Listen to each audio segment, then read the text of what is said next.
FL Mobile Studio application in emaw kong direct ti lakan ko kan chindona soundtrack hi YouTube ami ka download chopania anei tu pa hin lo phalo em lo ang chumo audio clip a kan click turania chuan kan soundtrack download kha FLM user folder kan mu fa chu chu na en kan la chuak mek ani emaw kong dai re le kho har taka Kwal zin pahni te ko haraan kalain Tlai kwalaw ni zantin inna nang dona Iswa anso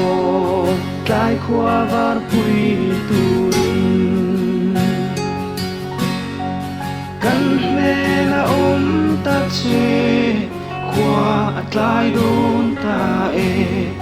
tlai ni kolan aliam don hi tlai qua ivar zaang emau dai re ahia chun ni aliam zang thim in minam si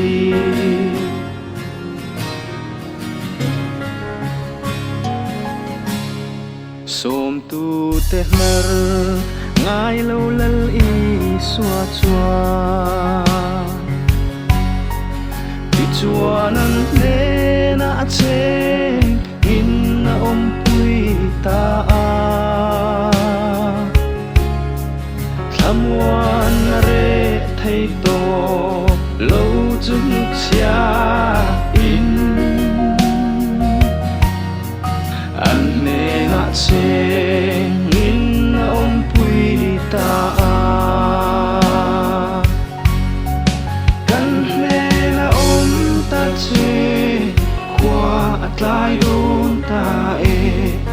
tlai ni kolan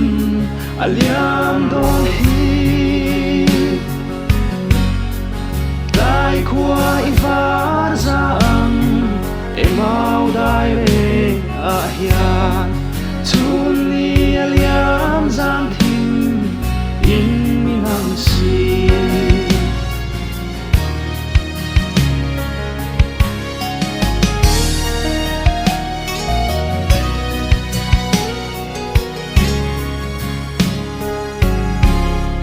Kay po tuna